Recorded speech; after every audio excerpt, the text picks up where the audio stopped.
Greetings, I'm Dr. Al Freeman with the South Wisconsin District serving as Education Executive, and I am here with Rob Lunek. And Rob, your title as Superintendent of Innovation, or Some- what is your title? Something like that. Probably unimportant for this, but I get to do all the little fun stuff with you and all the little tech stuff too. So Including this presentation on NLSA and Protocol G training for our schools, and also we will have one coming out for team members. And Rob does a whole slew of things, including having served as principal for a long time and mhm. taking schools through NLSA at that level. And Dennis Gerke. And Dennis, your role is multiple. Tell us about your role with NLSA. I think my official title right now is Assistant Director of NLSA and put down part-time interim Assistant Director of NLSA for Senate. So Dennis has served for many years in the South Wisconsin District as the NLSA Commissioner. So Dennis is well versed, having taken many schools through the NLSA process and having gone through it himself back in the day when he was principal. So the goal of the series of videos for NLSA training is to take really the school coordinator, typically the school principal, through the process of Protocol G, what to look for, what stands out, what we have noticed are some struggles sometimes, and how to interpret things with NLSA as you're working through it. So it's really to serve as a guide. And this is once you start going through the self-study process and you are uploading your materials, the required evidence that you'll hear about, the general indicators and scoring, and so on, what that looks like in terms of what the NLSA validation team will be or should be looking for. So this is to help you in the self-study process. Accreditation foundations, obviously, you need to start at the beginning and figure out why NLSA accreditation, why go through it in the first place. Accreditation is a ministry tool for continuous improvement. And really, that's the goal of accreditation, continuous improvement. It's to look at how you are doing as a school in the several areas in terms of your academics, the culture of the school, the mission. So Dennis and Rob, what do you think? What are the most important criteria to go through accreditation and to say, yes, this is something I want to do and I've not done before, or as a school, hey, we should continuing to be accredited? When people ask me why do you like accreditation and why should a school become involved in accreditation, I find that most schools fall into one of two categories. There are a certain percentage of schools and principals and administrators that look at this as a hoop to jump through. And the other half of, I won't necessarily say a half, but the other group would be those that look at this as a great opportunity to help their school improve. And that's really the importance of accreditation. Yeah, it's really a holistic view more than anything. So if you're thinking that maybe you've gone through accreditation before, or maybe your school hasn't been accredited and you're thinking about doing it, it really gives a whole picture of the school, whether that's the relationships you're building with your community and your church or your facility. There's a bunch in there about academics. Like it really is all encompassing, 8 different standards, lots of different content areas. And it's really important to get that whole picture because as a principal, you are really engrossed in the day-to-day a lot of the time. Same with your teachers. You're working on what's right in front of you, and accreditation gives you this much broader picture, which really helps with your improvement and your planning. I typically, when I go in and work with a school, talk about accreditation being affirmation. Sometimes you don't realize you're doing some things really well, and you need to be affirmed in those. You miss the tree in the forest, or the Hmm. forest in the trees, and so on. So you really need to have that examination and look internally. It's also growth. Where can we grow? That's a strategic planning process, the school action plan that results out of accreditation at the end. You could say, hey, we need accreditation because we're in a voucher state. We need to be an accredited school. We're in a state that has some type of choice program, and we need it for that reason. And I always say that's great, but really accreditation's because of you and your desire to grow as a school and to use and be a great steward of everything that God has given to you and all those blessings. As I make presentations on accreditation, I usually say that there are two parts here. One's that schools that provide quality Christian education, and two, schools that seek to improve. And it's been a great blessing to work with schools that have been providing quality Christian education for 100 to 150 years. And this, as Al just said, is an affirmation of the fact that that God has blessed them and has been working through them for all these years. And again, out of it, you see there the last bullet point, it results in an action plan that guides the school improvement over the next 5 years. So accreditation cycle with National Lutheran School Accreditation is a 5-year cycle, which is why many of our schools are looking to continue the accreditation process. NLSA is a nationally recognized accreditor, so it's recognized in terms of SEVIS from the Department of State if you're looking for hosting international students and having an international student program. It's recognized for vouchers and so on. It's recognized by other agencies, so there's reciprocity with accreditors like Cognia and Middle States and WASC. So this is a process that's deemed to be substantial. And it's taking you through, again, all the 8 standards that Rob talked about and areas that we focus on for schools of excellence.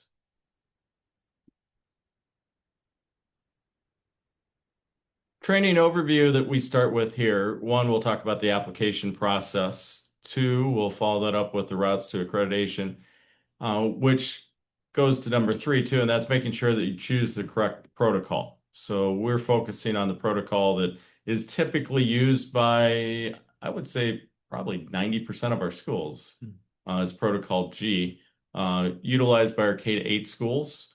We also have Protocol H for our high schools. We have Protocol E for our emerging schools, which would be, well, Rob, you know emerging schools well. How would you classify an emerging school? Yeah, so emerging, that could be either a school that's brand new. It could be a school that it maybe remained under a certain size and just never built out certain things that you would kind of expect a school to have. And accreditation is really a great tool as you're going through that process of saying, here's the vision we had for the school. Here's an outside set of eyes saying, here are some great things your school really should be looking at. And so as you're working through that process, whether you're brand new or looking to grow, it would really be a great opportunity for those schools. Mhm. We really see it as the protocol for micro schools, where it's multi-graded classrooms, it's a facilitator, it's just a different way of doing schools. And that's the thing about today. There's a multitude of ways to do school. Yeah. It doesn't necessarily have to be all brick and mortar like it used to be. There's a multitude of accreditation protocols to serve our Lutheran schools well, depending on the school type that you are. And it doesn't mean that you can't change that type either. You might go from Protocol E, an emerging school, and then you build out and you become, hey, we need Protocol G now. So there is that ability over time. And there's also early childhood protocols. We have Protocol A for early childhood, Protocol B for early childhood, and there's also the Protocol G with an additional standard, a 9th standard that is for early childhood as well, if you have early childhood through grade 8 that you can utilize versus Protocol A or Protocol B. And here you see the chart, the routes to accreditation that explains all of this. So you should be working with your commissioner and figuring out which of these options is correct. What do I need? What does that look like in terms of team size and so on? Dennis, you work with schools all the time on the application process and getting them directed to the correct protocol. Why would I go option A or option D? In the early childhood area, several states require their early childhood centers to go through a much more detailed process. That would be the early childhood A. Other states may not have those stringent requirements and use Protocol B because it most resembles what's happening at the elementary level with Protocol G. similar in format, and uh, is, I think, a little bit easier to adapt for many early childhood centers. Mhm. Yeah, and it really depends on what your school type is, what your grade levels are here. If you would choose option A, option B, option C, option D, or option E, which is why we have the chart. One application that you fill out that you complete, you would work with the district office on that application process. You see the age or grades that are accredited with each of those options. Option A obviously is age 3 to 12. So if you have two and below, which some of you do, if you're utilizing option A, you need to know that that will not then accredit age 2 or below. So make sure that you are guided to the direct protocol. You also notice validation team member minimums. Minimum of 4 has to be on a validation team. Typically, we recommend more than 4. What's a good number to have on a team, Dennis? Well, in South Wisconsin District, the commission has mostly recommended them 6. Uh, Now with the addition of the finance section, some teams are gone as large as 7, so that you've got one person focusing on each of the sections. Yeah, so the general guideline is we have 8 standards. The entire team does standard 1 together, which is the purpose and the mission and the vision of the school. Gives the validation team the ability to reflect on how to do the process. And then if you're doing this as a steering committee, you do standard 1 together as well, because it allows you to have that conversation to see the foundation of the school and then also how accreditation works so everyone gets an idea of, oh, this is what we're looking for. Here are the documents. Here's how we grade or score our general indicators and so on. So doing standard 1 together, whether you're going through the self-study process or if you're going through the validation team, kind of works that way. And it's good for the school coordinator then to model how each of the sections is done. So that value of having everybody together working on that first one then carries over into the whole process. And you also note the fee. Right now, the fee's at $750. Sometimes you're wondering about, when do I pay the $750? If you're currently an accredited school, you do not pay the $750 when you submit the application, because that fee is due as a continually accredited school. You will get an invoice from the national office for $750 in the fall. So typically by October 1st, you should be invoiced. If you are going through accreditation process for the first time, then that fee is due at the time of the application. So what accreditation is and what it is not. Definitely a comprehensive self-evaluation against national standards for Lutheran schools. And I think this is important to note because it is national standards. So sometimes working with schools, you think, oh, this may not fit. I'm in Wisconsin. What about this indicator? Or what about this question? Always remember it's a national standard. So there's certain requirements that NLSA has to meet to be a national accreditor. That's why some of the questions are designed the way they are, and that's why some of the standards are in there, because they must be to be a national recognized accreditation document. It does strengthen, celebrate, and address needs for improvement. But I always say accreditation is not just for needs of improvement that you might identify, it's for overall growth. It's to challenge you to be the school that God has called you to be, a school of excellence. So some of those areas that you might point out and say, hey, we're doing really well. What do you do if you look at something, Rob, and you say, you know what, as a school, we're doing great in this area as a culture? If you're doing really great in an area, that's something to celebrate, but that doesn't mean you're done.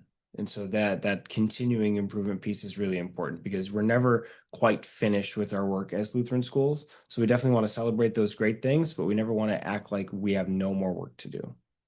Yeah, you want to make sure you stay on top of those things that are going really well and Mhm. challenge yourself to grow it even more. That's it. How can we improve even on those great areas, not just those areas that we struggle? I greatly appreciate in the fifth bullet point the term as a catalyst for God-pleasing excellence. That's a great way to look at accreditation when you go through it. And if you set that in front of you as you go through it, then God's going to bless that, and good things are going to come from it. Absolutely. And that's what we're after. It is an ongoing process, continues after validation team leaves. That's the last bullet point, too. It's not complete when the team leaves. Uh, Really, the process of growth, which is why we end with the school action plan, your growth never ends. I mean, we talk all the time as educators, lifelong learners. We're always trying to improve. We're trying to grow. We're trying to be everything that God calls us to be to spread the gospel message. It's also accreditation, not something to fear. Dennis, you hit on this a little bit before as well. You know, when the accreditation team comes in or when you're self-examining, this should not be a fearful event. And it should not be, oh no, we have to uncover all the things that we've tried to put somewhere else or to hide or something like that. That's not it at all. It's there again to affirm the things that you're doing really well, to challenge you most definitely on areas of improvement, and to point out some of those areas where, yeah, maybe you're a little bit below where your expectations should be. So we're going to challenge you in growth areas there, and we're going to challenge you to strengthen those things that you're doing well also. That's the continuous improvement. I would also encourage you to get as many people involved in the process. I know we'll talk about that a little bit, but if you get the expertise of a wide variety of people, it just enhances your opportunities to improve. Yeah, a lot of times we're too close. We see things every day. And again, we see things and we think, oh, yeah, that just happens. A lot of times the validation will come in, validation team will come into the school, and they'll be blown away. This is amazing. How do you do this? We want to take this practice back. And you've kind of missed the fact because you're in the midst of it every day Mhm. of just how meaningful and impactful your practice is. So the role of the school coordinator, again, typically the principal, you manage the entire accreditation process on behalf of the school. So you're responsible to make sure all the trains are running, that you have enlisted a great variety of people from different backgrounds for the different committees that you have to form, the steering committee that has to be formed. You are the communicator between the school, your NLSA consultant that gets assigned by the district office to help walk you through the process, and with the NLSA commissioner. You establish the timelines. You're making sure that typically you're working backward from the time the validation team will be there to 30 days before that. You have to get that self-study in their hands. And then that means before that, you have to have all these committees do their work and get it done. Your role, keep the process moving with integrity, honesty, and encouragement, and celebrate. Celebrate the accomplishments along the way. When work is getting done, celebrate that too. Uh, Dennis, you mentioned again, get people involved. So if you're taking all of this on as a principal, you're the coordinator and you're trying to do the whole document, that spells trouble. And it also, the validation team knows that. And they know who is involved or who's not involved. Uh, Rob, how do you take a school through accreditation, make sure you get people involved? So some of this is just how you normally do business in a school. Like you have a team of people and you rely on that team of people to do things, and accreditation is no different. And so as you build that steering committee, maybe you have a teacher on your staff who says, "Hey, I would really love to lead accreditation this year." You should probably let them do that if they're really gung-ho about it and you think they're really capable. Give them that leadership and let them do that. And then That's bring part of being a leader too, that's right? it. As a leader, you're one of your responsibilities is to raise up other leaders, Mhm. and this is a great way to do it. Yeah. So bring a lot of people in. There's nothing wrong with having a lot of people help, and that actually really strengthens the document more than you would think it weakens it, because you get now this broad vision of the school, and that's what the accreditation team is coming in to look at. They're not looking for one person's view on this school. They want the whole picture, and having a lot of people involved in that process definitely helps build that. Absolutely. Dennis, what are your recommendations? Well, you mentioned that uh, getting as many people involved. When the validation team comes in, it's easy to see schools that have a wide variety of committees and subcommittees that do that because things line up. When it's the self-study is done by one or two or three people, then the interview process during the visit doesn't necessarily match what was in the writing. So that's why it's important to get everybody involved because those people will be talked to later during the validation team process. Remember, the validation team is made up of your peers. Other Lutheran educators, could be a pastor, could be Lutheran administrators. They know. So they will know if it was done with integrity and validity and in an effort to really examine the school for growth. They can recognize these things. And it's their responsibility. This is what they're trained on as well as a validation team. So the overview of the NLSA process, step one, obviously the application. Dennis, how do they apply for NLSA? Online, there's the application, and that is filled out, sent to the district office. The district office, usually the education executive, sometimes it's the district commissioner, depends upon the district, uh, then assigns a consultant for that school. That application is then sent on to Synod, school ministry. School ministry goes through the application and it's approved by school ministry. Letters then sent out to the district and the school telling them that their application has been received and the timeframes and usually also information on what protocol they're going to be using and where to get that information. Might sound a little bureaucratic because there's a lot of steps in that process. But again, remember it's a nationally recognized accreditation, which means you have to meet some of these bureaucracy steps, right? And then what about that consultant being assigned? How does the school then connect with the consultant? Because really the consultant is supposed to be the guide, right? To check in and make sure the buses are running, to answer any questions. And sometimes the consultant may not know the answer, which the consultant then takes the step to contact commissioner, ed exec, and so on. And we will find that answer for you. And this varies per district. Some districts have a consultant that works with all of their schools in their district. Some districts assign a variety of different consultants usually from their district commission that will work with individual schools. And uh, the consultant is really also making sure that you're meeting timeframes and Mhm. so that you can properly have your visit at the time that you're looking forward, that you hit all the steps prior to that. And they also go through your consultant goes through your materials and gives an outside look at what may be there or should be there Mhm. or what's been done really well. And I always say the consultant's not grading your paper. So they're not going to comment on necessarily oh, this is great. You should score a four here, or you should score a three Yeah. there. They're just making sure that everything is present, that you've done a thorough job. Uh, they might give you a hint and say, well, it looks like you meet all of these benchmarks to be a four. That's possible, but they're not going to take out the red pen and give you check marks on the rough draft and say, now here, do this again. They're going to let you develop the self-study in the way that you so desire. It's that self-reflection. They're going to make sure, as Dennis said, that you're following the timelines and getting things done in time, that you have all the required documents there. It's not necessarily going to be, hey, they're all of 100% quality.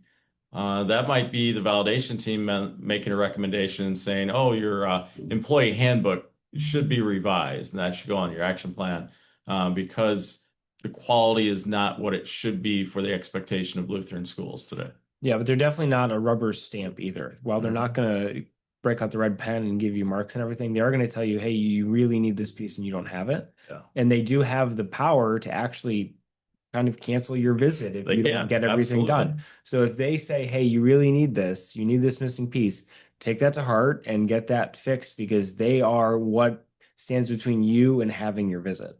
That's a great point because that is one of the expectations we have of the consultant to say, no, this just it's not of the quality. They're missing some things. If the validation comes in, the likelihood is that you will fail your accreditation, or there might be some things here that just are not up to par, Hmm. very subpar. They're trying to help you in that Yeah. process so that you get through it. Doesn't mean necessarily that when the validation team comes in, you might still have provisional status Hmm. because validation team sees something. But that consultant is there to be your guide, to be your help, to be your cheerleader, Hmm. but also to challenge you to make sure that you are in the process doing what needs to be done. Yeah, frequently happens a consultant could see something and say, you meet the technicality of the indicators here, but in reality, you could put a little before the visit, you could put a little more work into this, which would then clear any possibility of that being provisional. Absolutely. And I would say step two here is the big thing. Steering committee, form a 5 to 8 person committee. You don't want it too large because then you have too many cooks in the kitchen and it's hard to get the schedules together to meet and so on. 5 to 8, I always think is a good number because 8 standards. If you have 8 people on the steering committee, you then have a chair from the steering committee for each of the standards, which is always kind of nice. And that steering committee, a good practice is to work through standard one together on the steering committee. And that way, when you do divide up and become a chair of the other standards, you can then understand the process and what you're looking for and how to do that. And then those subcommittees are dedicated to each of the standards. So you have typically a subcommittee for each standard area. Again, you're inviting more people in to be part of the process who are serving on those. You have surveys to do. We'll get to those in a little bit with some explanations.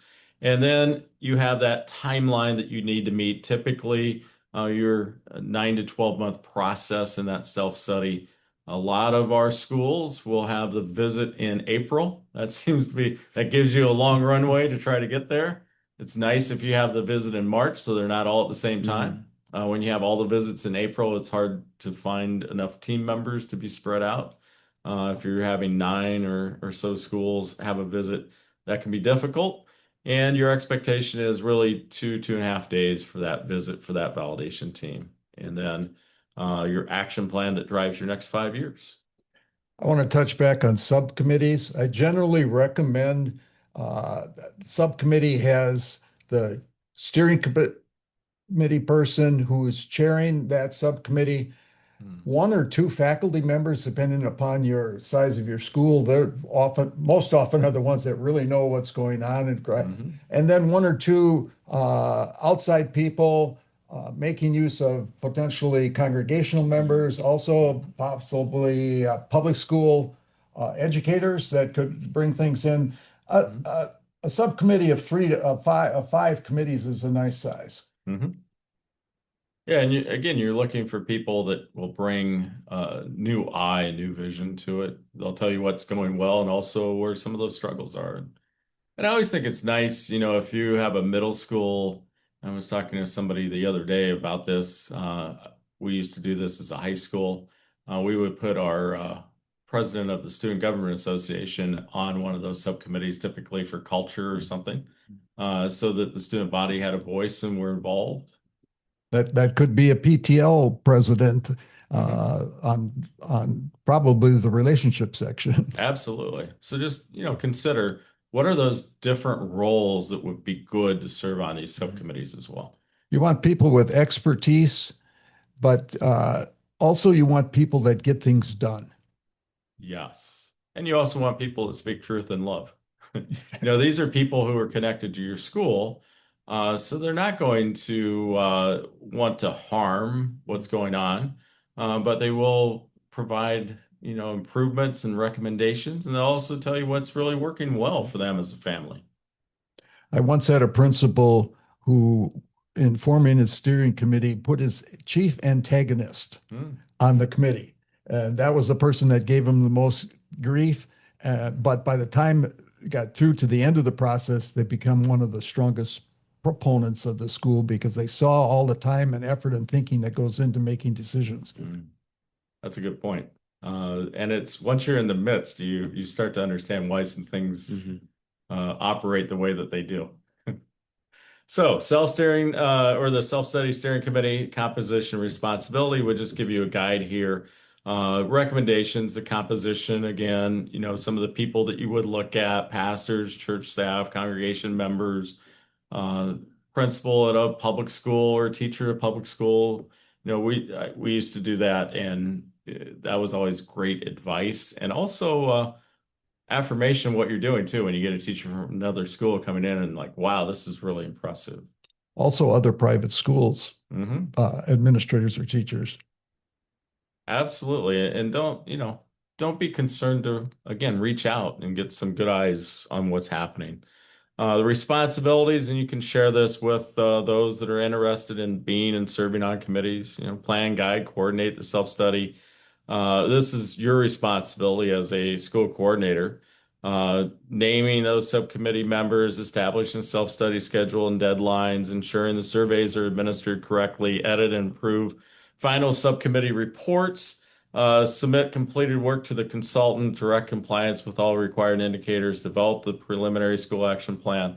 And again, this you do in conjunction with your steering committee. If you try to take all this on your own, that's a struggle. If you use your subcommittees, if you use your steering committee wisely, the work gets spread out and it really enhances the overall process, but it also makes sure that the load is not unbearable. Just before you leave that, many schools, and I used to do this all the time, assign the surveys to the subcommittee that's doing relationships Hmm. because the results of the survey speak strongly to the statements as far as school climate, school and congregation, school and community.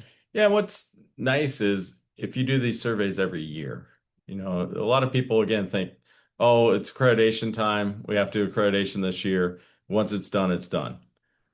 Surveys are more helpful if they're longitudinal and you can look at them over time, areas that you've improved, and maybe areas, whoops, we kind of let that slide a little bit because we weren't paying enough attention to it.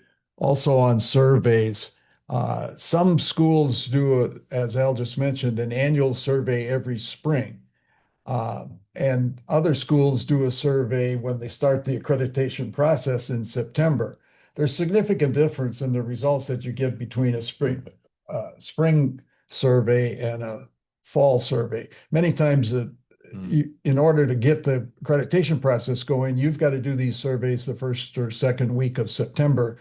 And sometimes parents and people have only been there for 2 weeks and really aren't going to give you the same evaluation you get when you do an April or a May survey. And I think what's nice today is it's a lot easier to do surveys. It used to be the old paper surveys and you had to tally them. Rob, how would you recommend doing a survey?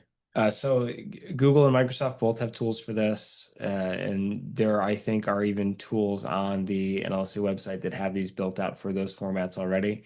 And that's how I would recommend doing it. And it is not a bad idea to just do these every year anyway.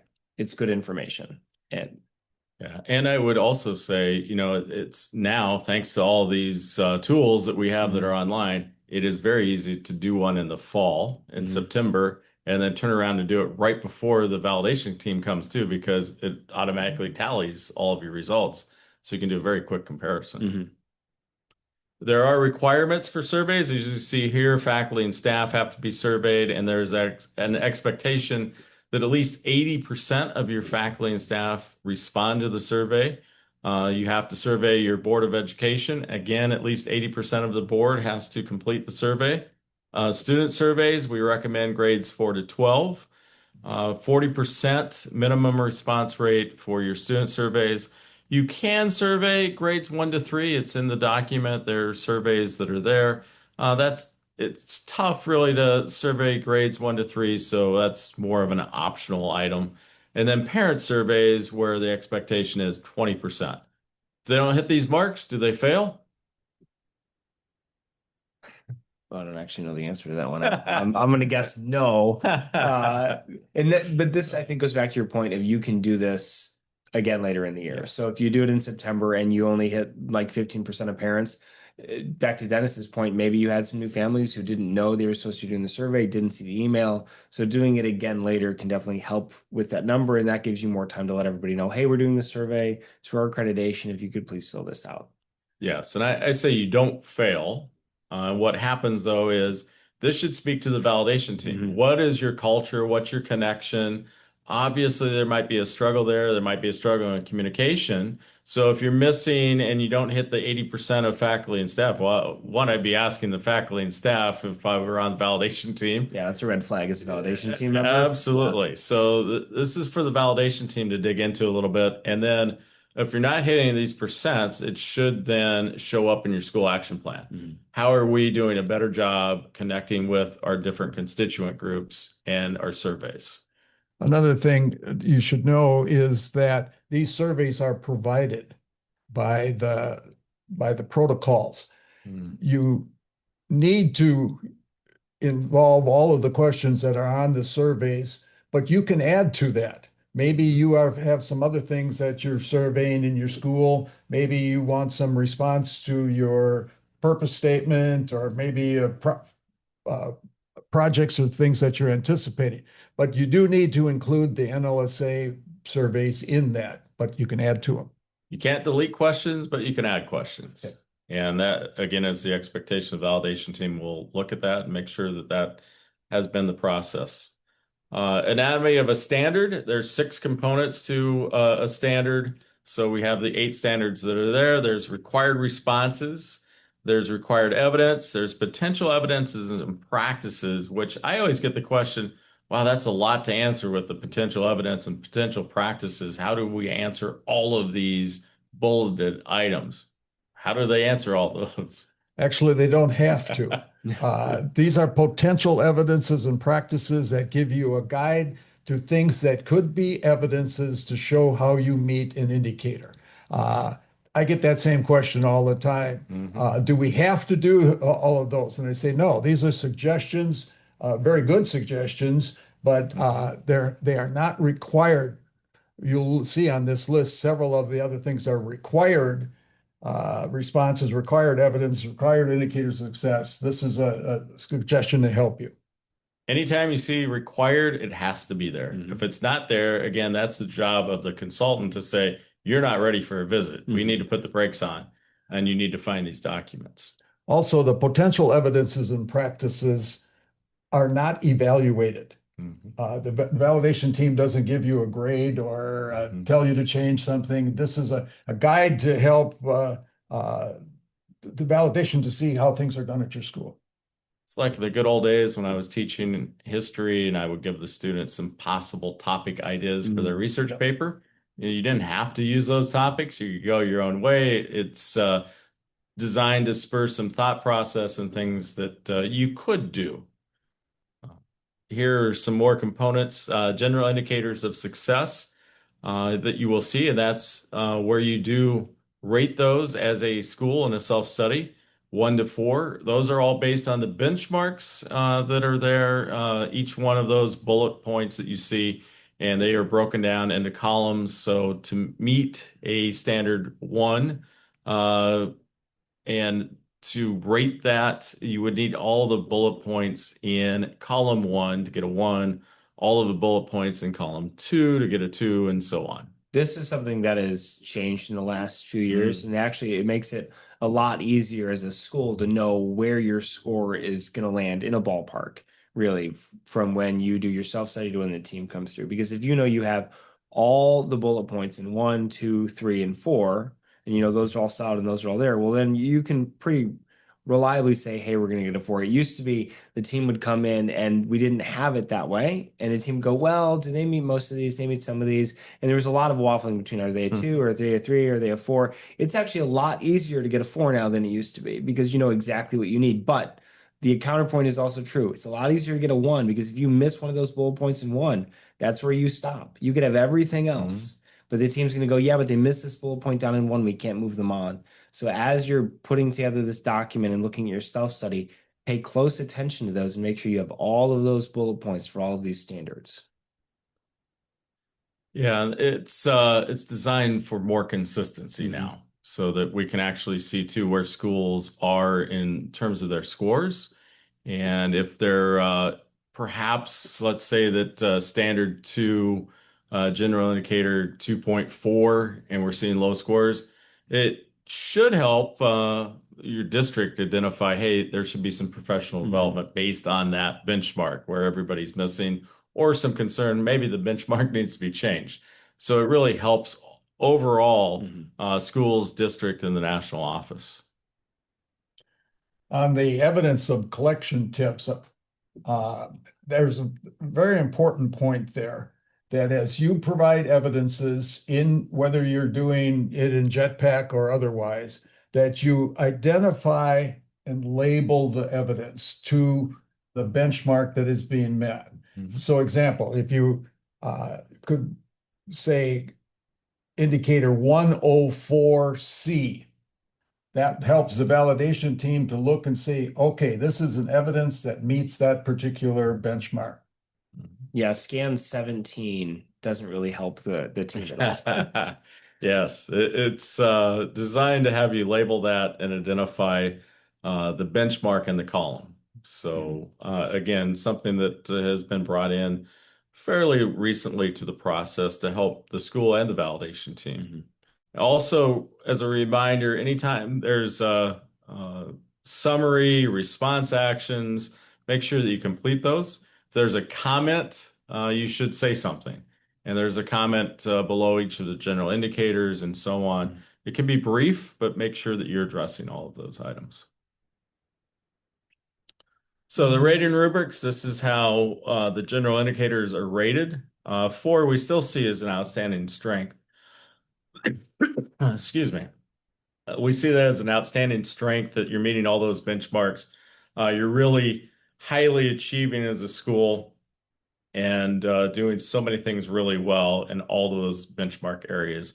Three, we really still see as a very strong Lutheran school. That's an expected target that you're meeting all the benchmarks in column one, column two, and column three to score three.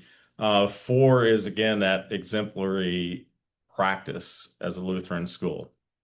A two or a one means that really those are areas of improvement. So look at the benchmarks. If you've met all the benchmarks in column one, all the benchmarks in column two, but you're missing a benchmark, at least one, if not more, in column three, you should take those benchmarks then and say, hey, this is where we need to grow. So the NLSA process is also designed now so you can see the benchmarks where you're not meeting those and then drop those into the school action plan and say, hey, this is where we need to look at growth and improvement, and it'll help us as a school over the next 5 years.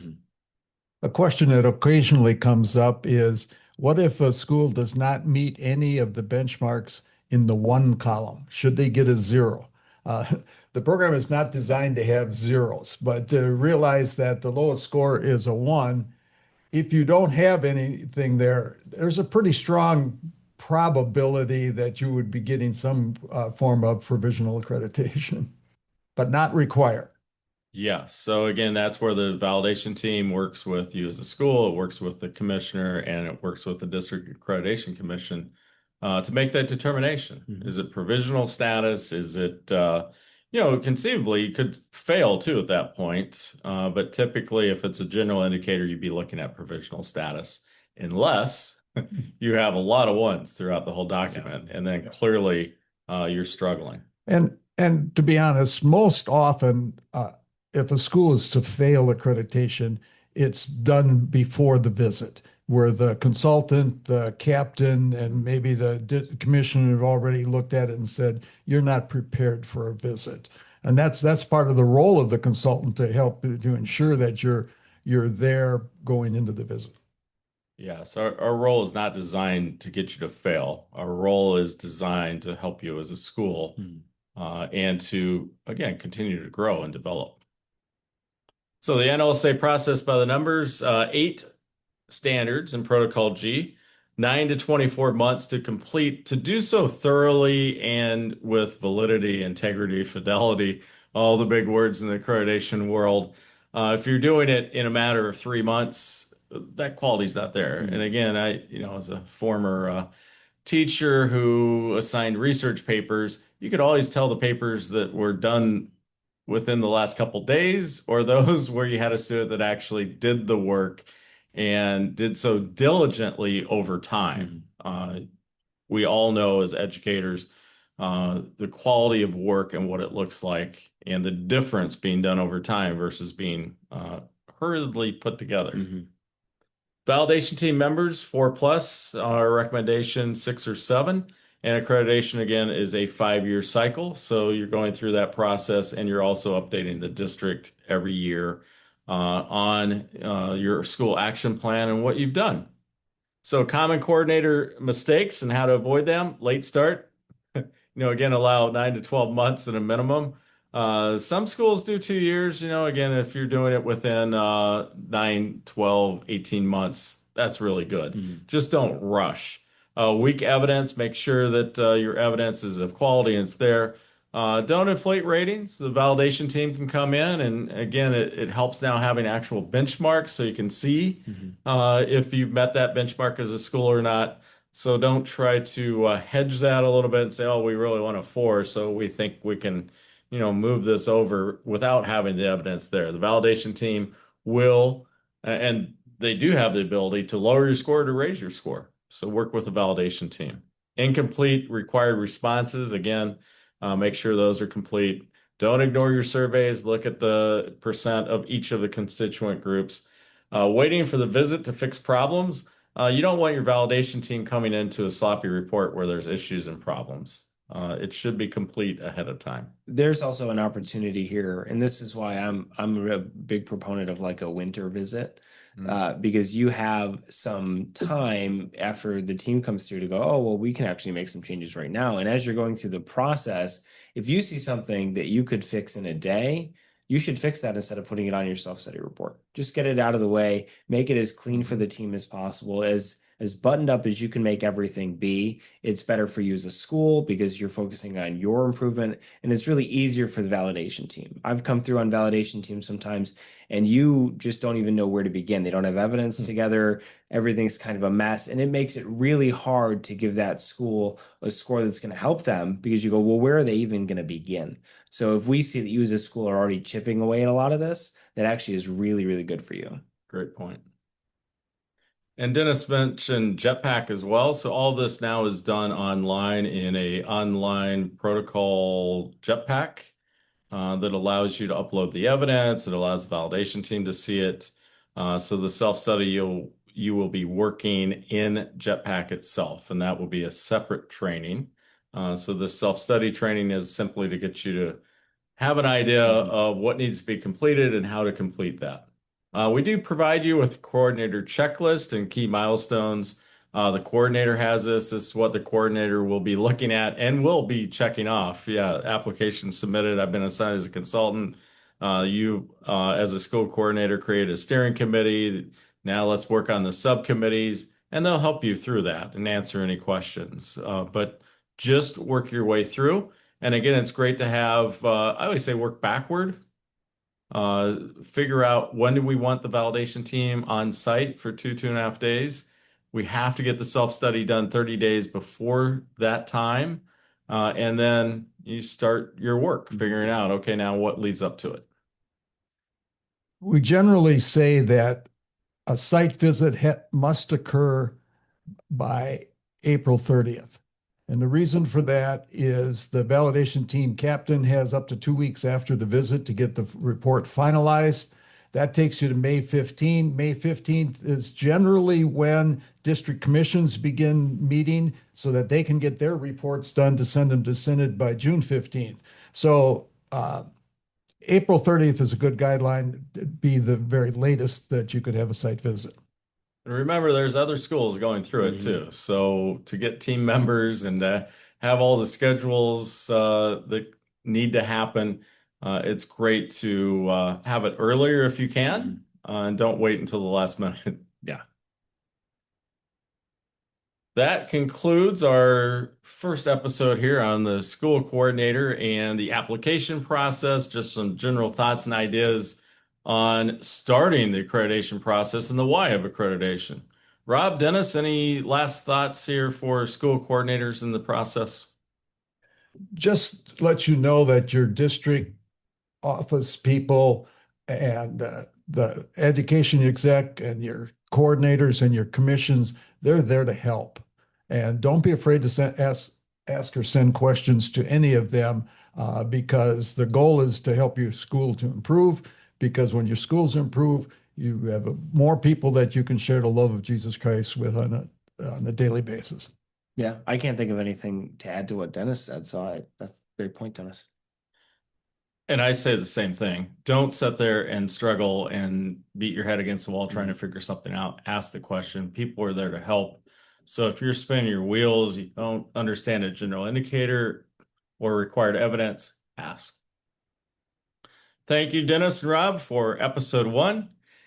We look forward to episode 2 coming shortly.